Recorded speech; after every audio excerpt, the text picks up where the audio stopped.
It feels like the world just tilted on its axis, doesn't it? One moment you're building a shared life, painting a future together, and the next, you're standing amidst the rubble of what was, feeling utterly, devastatingly alone. The silence is deafening, amplified by the echoes of shared laughter and whispered promises that now ring hollow. You're not just navigating heartbreak, you're navigating the stark reality of rebuilding. Not just a life, but your life, solo. The sting is sharp, a constant reminder of the connections severed, the dreams deferred. Doubts creep in, whispering insidious questions. Was it you? Will you ever be enough? Will anyone ever stay? These are the shadows that dance in the corners of your mind when the lights are low, and the loneliness feels like a heavy cloak you can't shake off. It's not just the absence of their physical presence. It's the absence of their support, their perspective, their half of the inside jokes that now feel like relics of a bygone era. But beneath the surface of this pain, something else is stirring. A flicker of resilience, a quiet strength you might not even recognize yet. It's the instinct to survive, to adapt, to find your footing on this newly uneven ground. This isn't just about picking up the pieces.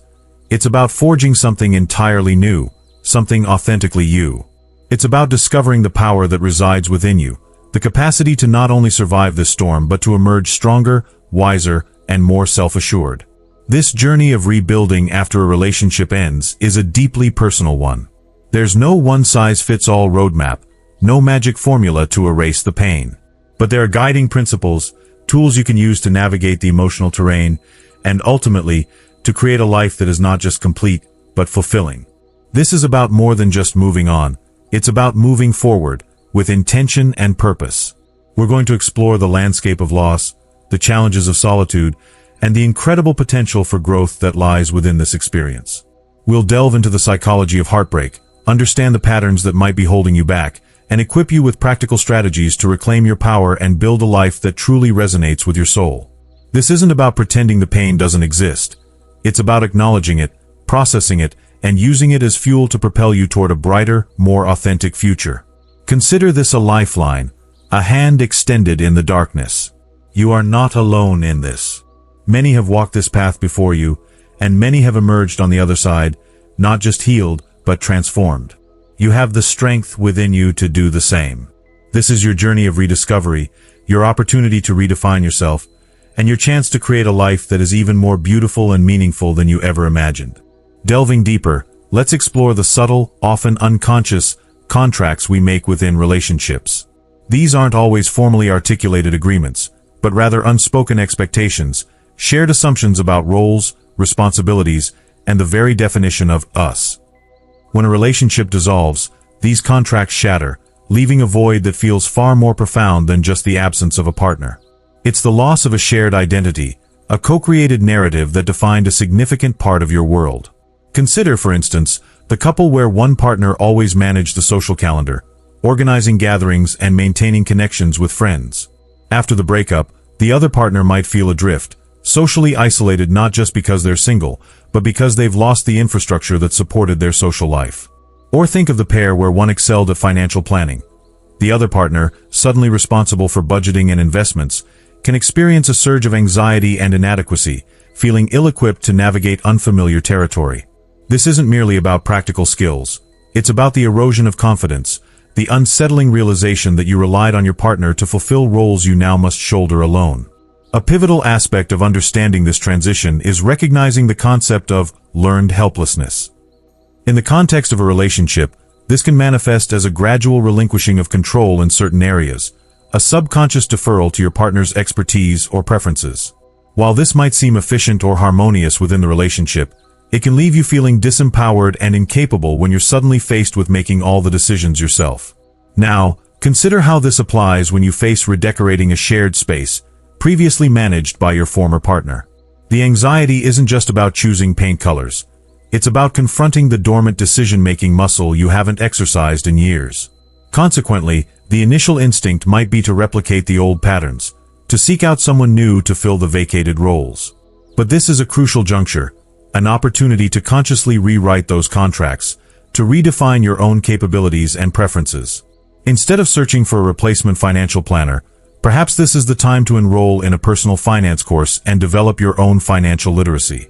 Instead of relying on someone else to curate your social life, maybe you can explore new hobbies and activities that genuinely excite you, connecting with people who share your passions. Another crucial layer is acknowledging the grief associated with the loss of these unspoken contracts. It's not just mourning the relationship, it's mourning the person you were within that relationship. It's acknowledging the parts of yourself that you might have suppressed or neglected, the skills you allowed to atrophy, the dreams you deferred. This grief is legitimate, and it deserves to be honored. Give yourself permission to feel the sadness, the frustration, the anger, without judgment. Conversely, this period of solitude presents an unparalleled opportunity for self-discovery. Stripped of the familiar roles and expectations, you have the freedom to explore your authentic self, to rediscover passions and talents that might have been dormant for years. It's a chance to renegotiate the contract you have with yourself, to prioritize your own needs and desires, and to create a life that is truly aligned with your values. This is not just about rebuilding. It's about reimagining, reinventing, and ultimately, reclaiming your narrative. Reflecting on this journey so far, consider the image of a mosaic shattered and scattered.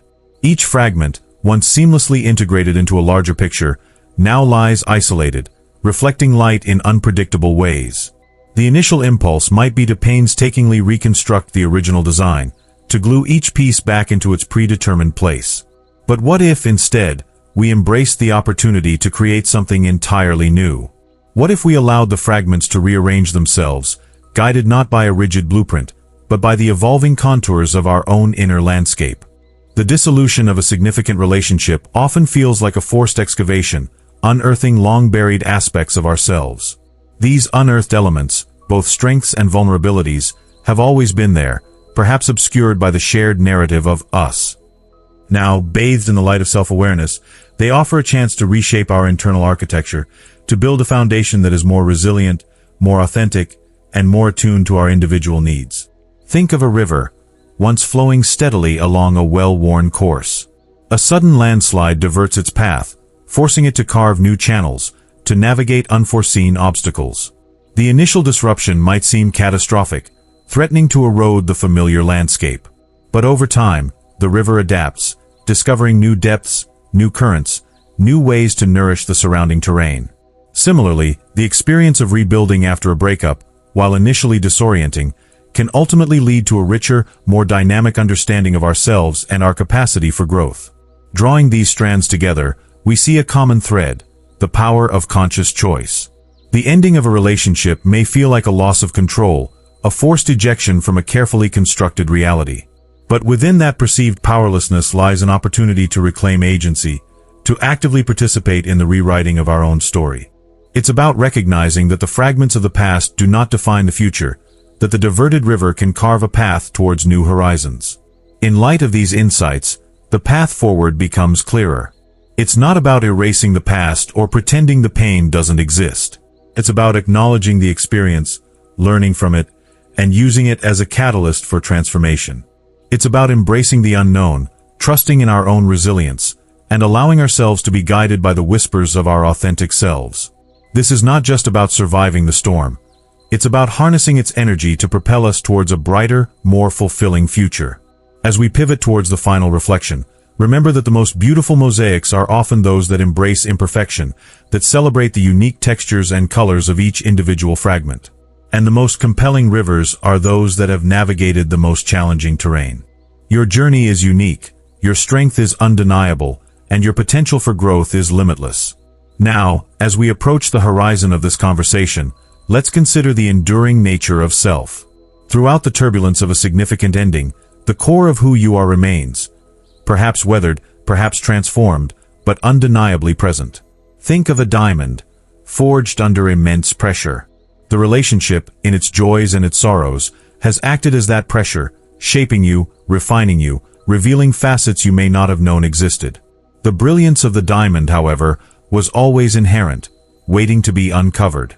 This journey of rebuilding, then, is not about creating something entirely new from scratch, but rather about polishing that inherent brilliance, allowing it to shine with renewed clarity and strength. It's about recognizing that the ending, however painful, has served a purpose.